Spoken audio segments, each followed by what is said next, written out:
이승만 TV 시청자 여러분 안녕하십니까? 이승만 학당의 주익종입니다. 오늘 청년을 위한 역사 힐링 시간인데요. 오늘의 주제는 고도성장의 계시, 도움은 어디에서? 라는 질문입니다. 자, 우리가 60년대 초부터 경제개발에 본격 착수해서 고도성장을 했는데 우리가 어떻게 해서 고도성장을 시작할 수 있었느냐, 그 도움은 어디서 왔느냐 하는 문제에 대해서 오늘 말씀드리도록 하겠습니다.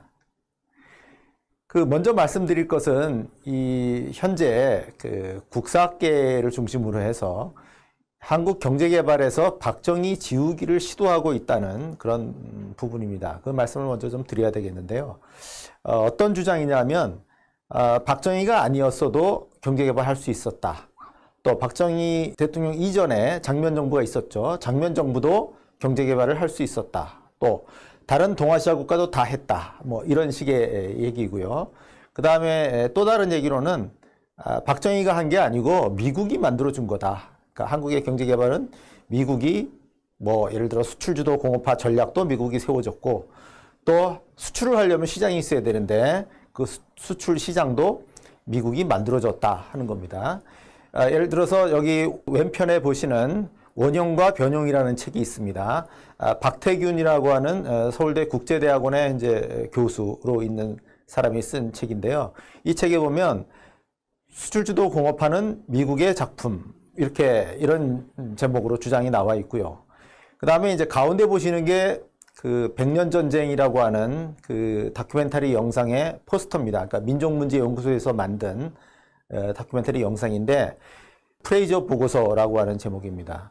자, 이 영상에서 한국의 경제개발 전략, 즉 수출주도 공업화 전략은 미국이 만들어준 것이다 라는 그런 주장을 하고 있습니다. 그 핵심 부분 영상을 잠깐 보시겠습니다. 그리고 마침내 미국의 핵심 요구사항이 전부 들어간 새로운 경제개발 계획서가 그 모습을 드러냈다.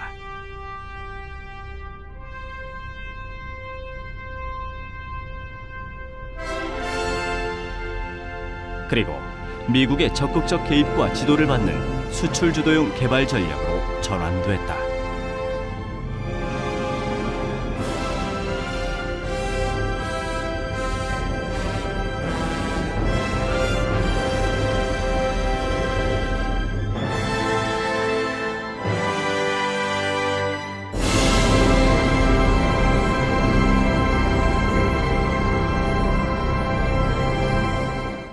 자, 이 영상에서는 여러분들이 보신 것처럼 수출주도 공업화 전략은 미국이 가르쳐주고 실행해 주었다라고 하는 그런 주장을 담고 있고요. 영상 끝부분에 보신 것처럼 이 미켈란젤로의 천지창조라는 그림을 패러디를 했죠. 그래서 이 미켈란젤로의 천지창조 중에서 아담이 태어나는 부분인데 그 장면을 미켈란젤로가 이제 그린 거죠. 그런데 그것을 미국이 수출주도 공업화 전략을 한국에게 가르쳐줘서 한국이 수출주도형 국가로 태어나게 됐다라고 하는 것을 이 패러디 영상으로 보여주고 있는 것입니다. 네, 그리고 한 권 더 들 것은 이 맨 오른편에 있는 박정희 경제신화 해부라고 하는 그런 책입니다. 이 책은 이제 일본의 시즈오카 대학의 교수로 있는 박근호라는 사람이 쓴 건데 이 책 부제가 정책 없는 고도성장이에요. 그러니까 한국 정부의 정책과 상관없이 고도성장이 이루어졌다 이런 주장을 담고 있는데요. 제가 실증적으로 검토를 해보니까 거의 근거가 없습니다. 거의 근거가 없는 주장인데 어쨌든 이 책이 좌익 내지는 한국의 국사학계에서는 받아들여지고 있는 실정입니다. 자, 그런데 이제 이런 주장이 아주 버젓이 정설로 한국사 교과서에 이제 실리게 되었습니다. 자, 2020년에 새로 한국사 교과서가 나옵니다. 그러니까 작년에 문재인 정부가 들어서서 한국사 국정교과서를 곧바로 폐기시켰죠. 그리고 나서 새로 국사 교과서를 만드는 작업에 들어갔고요.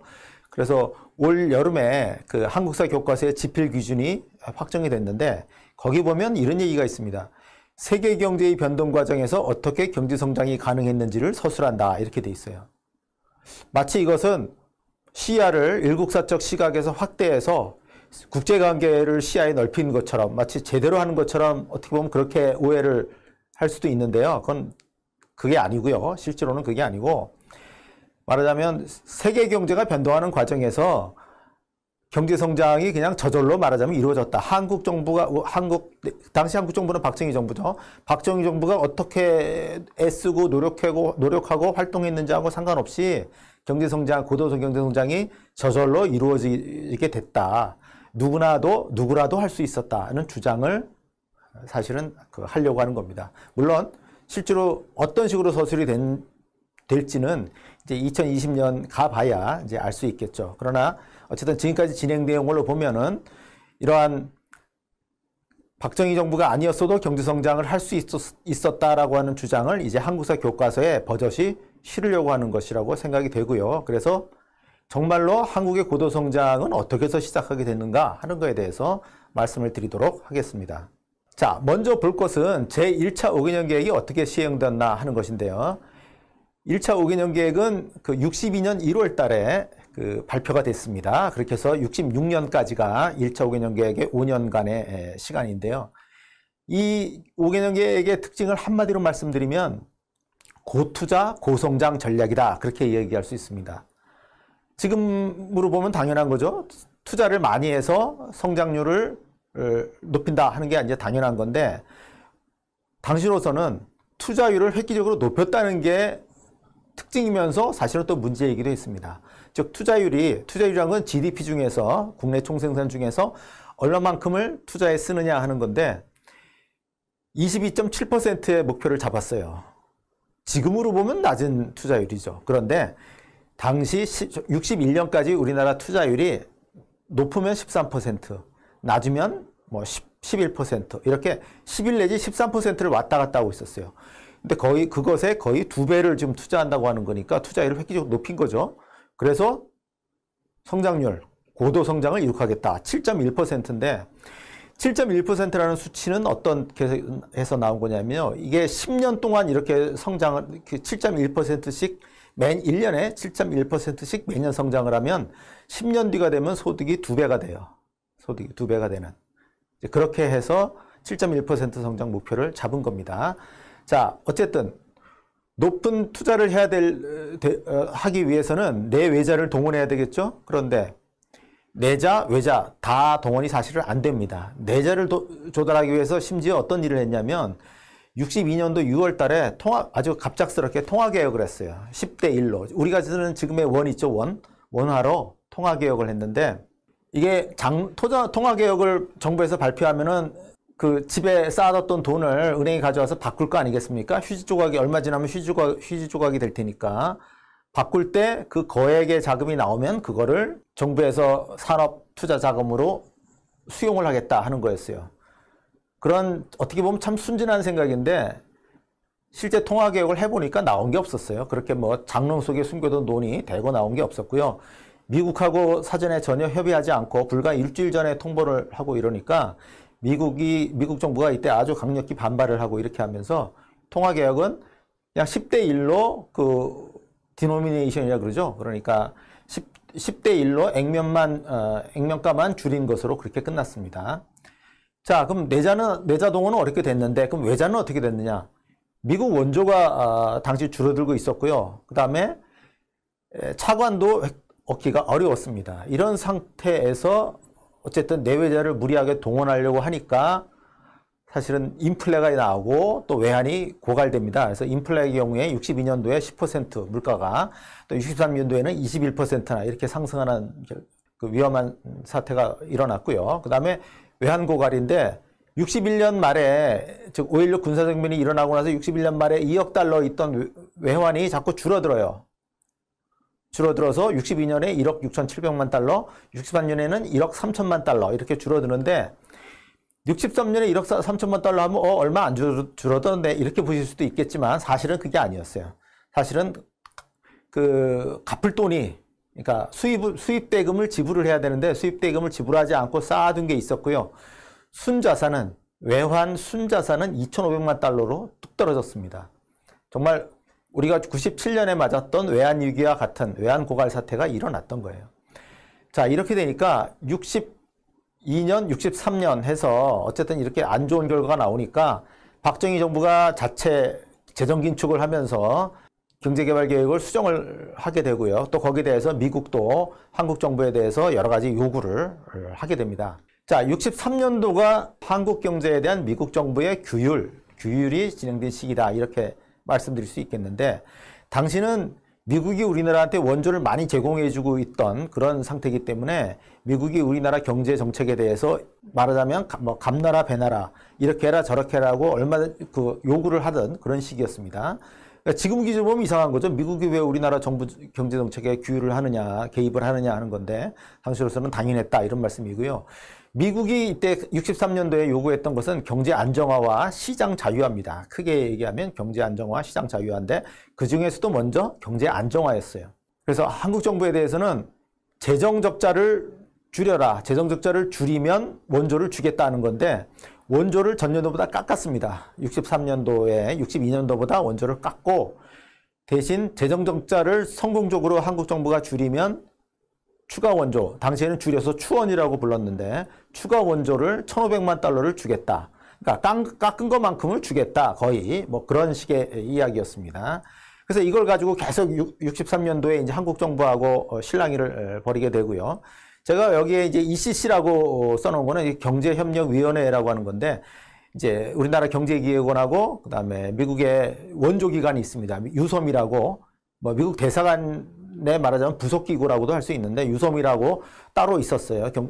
경제 원조를 담당하는 기구인데, 우리나라 경제기획원장하고 유섬의 처장하고 미국의 유섬 처장하고 만나서 경제정책을 협의하는 기구입니다. 어쨌든 협의가 이때부터 잘 이루어지게 됐다는 거 하는 거고요. 그 다음에 63년도 말에 가면은 시장 자유화의 일환으로서 환율 인상을 추진을 합니다. 그래서 실제로 성사가 되는 거는 64년도 5월 달에 이제 이 환율이 대폭 인상이 되는 거고요. 자, 이게 경제 측면에서는 이렇게 경제 안정화와 시장 자유화 쪽으로 미국의 강력한 요구에 따라서 한국 정부가 정책을 바꿔나가고 있었고요. 정치적으로는 이때 뭐 했느냐? 63년도에 민정 이양 작업을 했죠. 그러니까 군사정부 입장에서 본다면 민정 전환 작업을 하는 거죠. 그래서 63년도 10월 달에 대통령 선거가 있었고, 63년도 12월 달에 새 정부가, 그러니까 이제 민간 정부로서 박정희 정부가 3공화국이 출범을 하게 됩니다. 자, 진통 끝에 이제 한미 협조 체제가 생겼고, 그래서 건실한 정부가 됐지만 아직 개발 전략이 세워진 건 아니었어요. 그러니까 하지 말아야 할 거, 방만한 투자, 뭐 통화를 증발한다든가, 얼마 안 되는 외환을 막 쓴다든가, 이런 일을 하지 않고, 그래서 건실한 정부가 됐지만 아직 개발 전략이 세워진 상태는 아니었다 하는 겁니다. 개발 전략은 언제 세워지느냐?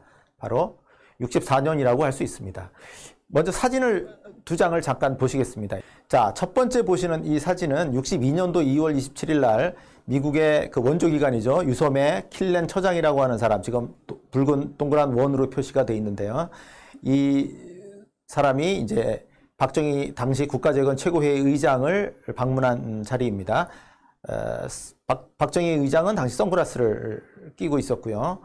자, 킬렌 처장이라고 지금 붉은 원 안에 들어있는 사람이 언뜻 봐도 상당히 좀 이렇게 골격이 크고 약간 강성 스타일의 그런 인물이다라고 그런 느낌을 가질 수가 있겠습니다.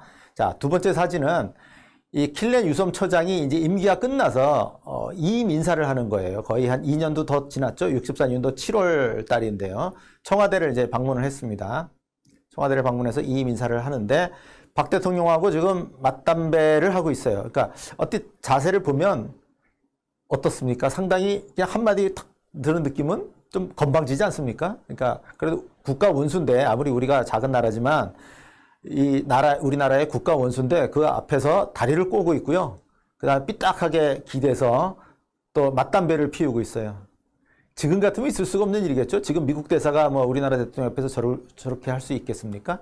자, 이만큼 미국이 그 한국 정부에 대해서 강력하게 영향력을 행사할 수 있었는데요. 자, 그렇다고 하면 과연 미국이 우리나라의 수출주도 공파 전략을 가르쳐 준 것일까 하는 의문을 가질 수가 있습니다. 그렇지 않다라고 하는 것이죠. 저 구석에 조그맣게 보이는 책 그림이 있죠. 이게 이제 박정희와 한강의 기적이라고 하는 책인데, 이완범 교수라고 그 한국학중앙연구원의 교수로 있는 분이 2006년도에 낸 책입니다. 이 책은 수출주도 공급화 전략이 어떻게 수립되게 되었는지를 아주 그 사료를 통해서 세밀하게 실증을 하고 조사를 하고 실증을 한 그런 책인데요. 한마디로 수출주도 공급화 전략은 박정희 정부의 작품이다. 미국은 여기까지는 제안한 바가 없다. 이런 식의 그 이야기를 담고 있습니다. 이 책만 보셔도 사실은 수출주도 공급화 전략이 박정희 정부에 의해서 만들어졌다 하는 것을 알 수가 있고요. 그다음에 제가 작년도에 논문을 2편을 저희 전공이 경제사학이어서 그 경제사학이라고 하는 학술지에 논문 2편을 실었는데 작업을 제가 해보니까 62년, 63년, 64년 이때 미국이 주력한 것은 그 우리나라의 본격적인 경제개발 계획, 전략 이런 게 아니었어요. 미국이 주력한 거는 빨리 한국은 좀 균형 재정을 달성해라. 경제를 안정되게 운영을 해라. 통화 증발을 억제해라. 그 다음에 자유시장 환율을 도입해라. 이런 한마디로 얘기하면 경제 안정화와 시장 자유화의 요구 이런 것이 이제 미국의 이때 주 관심사였고요. 그다음에 제가 끝부분에 지금 그 인용을 한 것은 63년 말에 이제 주한 미국 대사관에서 본국으로 그러니까 국무부죠. 미국의 본국 국무부에 보고를 한 문서인데 그 문서에 그러니까 63년도 12월 24일 날 보고를 한 거예요. 그 문서에 이런 구절이 있습니다.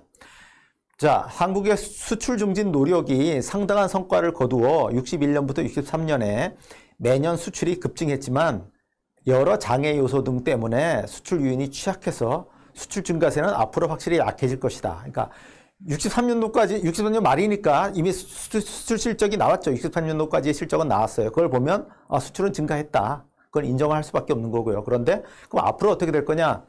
앞으로는 꺾일 거다. 그렇게 이야기를 했습니다. 그러니까 미국이 63년 말 이럴 때 한국의 수출 전망을 어둡게 보고 있었다는 얘기죠. 현실은 어떠냐? 현실은 보시는 이 그래프와 같습니다.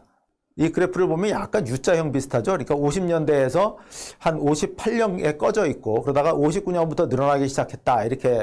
그렇게 보이기도 합니다만은 자, 우리나라 이 경제개발 본격적으로 하기 전에는 한 1년에 3천만 달러 내지 4천만 달러를 수출하던 나라다. 이렇게 보시면 되겠습니다. 그런데 61년에 어쨌든 4천만 달러 해서 61년은 사실은 53년에도 4천만 달러를 수출한 적이 있고요. 그러니까 50년대 이 상황을 크게 벗어나는 게 아니죠. 그런데 62년부터 늘어나기 시작하는 겁니다. 62년, 63년, 64년. 즉 62년에 한 5,800만 달러, 그다음에 63년에 8천만 달러가 넘죠. 그 다음에 64년에 가면 1억 1,900만 달러 이렇게 계속 증가해요. 근데 그 중에서도 공산품이 또 늘어납니다. 공산품이 61년, 62년에만 해도 400만 달러, 600만 달러밖에 안 됐는데 이게 63년에 가면은 2,800만 달러, 거의 3천만 달러로 늘어난다 하는 겁니다. 즉 60년대 초에 이미 수출이 늘어나고 있었다 하는 거죠. 자, 이렇게 되니까 박정희 정부가 이제 이런 것을 배경으로 해서 수출주도 공업화 전략을 세우게 되는 거죠. 그런데 사실은 정부에 대해서 기업가가 먼저 건의를 했어요. 63년도경에 특히 활발하게. 자, 63년도가 미국의 개입하에서 한국 정부가 경제 정책을 바꿔나가는 그런 시기라고 말씀드렸는데 이때 기업가는 수출 촉진에 대한 건의를 또 했다고 하는 겁니다. 지금은 별로 기억하는 분이 없을 텐데, 당시 유명한 기업가로, 무역업 출신의 기업가로 전택보라고 하는 분이 있었어요. 이분이 이제 수출 제일주의, 이분이 이제 홍콩에서 보니까 보세 가공이라는 게 있죠. 그러니까 원자재를 수입해서 세금 안 내고 원자재를 수입해서 바로 가공한 다음에 그대로 수출하는 거죠. 100% 수출하는.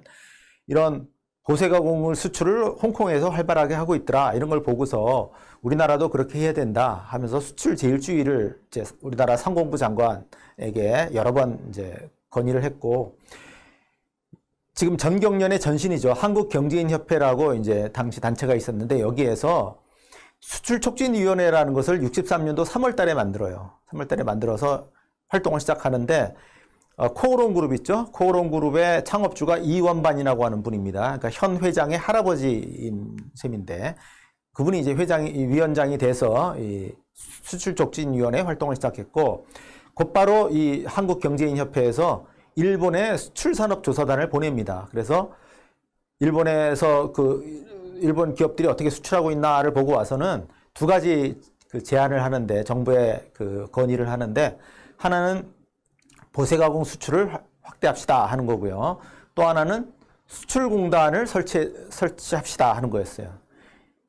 그래서 이 수출공단을 만듭시다라고 하는 건의가 받아들여져서 구로공단이 만들어지는 겁니다. 구로공단이 64년부터 건설하기 시작해서 67년에 1공단이 만들어지게 됩니다.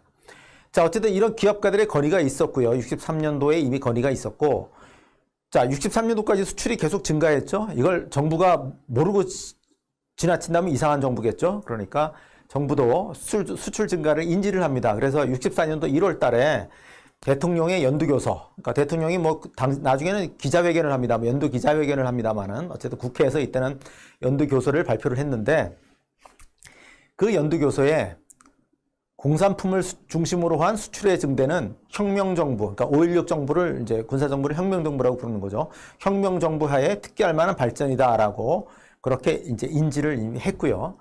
64년도 하반기에 가서 이제 수출주도 공업화 전략이 거의 이제 완성이 됩니다. 대통령 연설에서 10월 초에 수출 제1주의라는 용어가 처음으로 이제 등장을 하고요. 64년도 11월 30일 날 수출이 1억 달러를 돌파하고 연말에 가면 1억 1,900만 달러가 됩니다. 이걸 기념해서 이제 수출의 날이 제정이 되는 거고요. 그 다음에 65년도 1월 달에 가면 1월 달에 대통령 연두교서 발표를 하는데, 이때는 한 규절로 수출을 써놓는 게 아니라 3대 국정목표의 하나로서 수출이 제시가 됩니다. 즉 증산, 수출, 건설, 이게 3대 국정목표다라고 그렇게 발표를 하게 돼요. 이게 이제 65년도 1월 16일자 동아일보인데요. 이 국회에서 박 대통령이 연두교서를 발표한 걸 보고서 핵심을 뽑은 거죠. 타이틀로. 새해 목표는 증산, 수출, 건설, 이렇게 이제 돼 있죠. 그러니까 이제 수출이 국정의 중심 목표로 되었음을 이 연두교서를 보면 알 수가 있습니다. 그 1년 전의 연두교서를 한번 보겠습니다. 1년 전의 연두교서를 보면요. 이건 경향신문 기사인데 64년도 1월 달이죠. 근대화 위한 혁신운동 재창, 또 정치정화, 사회청신, 경제검약, 증산이룩 이렇게 돼 있어서 초점이 사실은 경제개발 전략에서 딱 뭘 타겟으로 하는지 초점이 없습니다. 그거에 비한다고 하면 65년도에 대통령 연두교서는 증산, 수출, 건설해서 수출을 국정의 제일 중심에 놓았고, 이때 수출주도 공업화 전략이 등장했구나 하는 것을 알 수가 있습니다. 정리를 해보면요. 61년부터 64년 전반까지, 그러니까 거의 한 3년이죠. 3년 동안 수출주도 공업화 구상이 없었어요. 그런데 기업가가 수출 입국을 재창을 했고, 실제로 공산품 수출이 증가를 했어요. 그런 걸 보고서 이제 우리가 나아갈 길은 수출이구나 해서 수출주도 공업화 전략이 수립이 되는 겁니다. 미국이 이 수출주도 공업화를 가르쳐 주었다 하는 것은 근거가 없는 주장이고요. 이거에 대해서는 이미 이완범 교수가 입증을 한 바가 있습니다. 자, 수출주도 공업화라고 하는 세기를 찾은 것은 한국이고요. 그 다음에 박정희 정부입니다. 저는 이 61년부터 64년, 5년까지의 요 역사를 좀 들여다보면서 딱 드는 생각은 뭐냐. 자, 하늘은 스스로 돕는 자를 돕는다 하는 거였어요. 스스로 돕는 자는 바로 한국이고 박정희 정부입니다. 박정희 정부가 이끌어서 한국인들이 스스로 도우려고 애를 썼고요. 거기에 세계 경제의 여건이 맞아떨어져서 한국이 고도 성장을 시작할 수 있었다. 이렇게 말씀드릴 수 있겠습니다. 네, 오늘 강의는 여기까지 하도록 하겠습니다. 경청해 주셔서 감사합니다.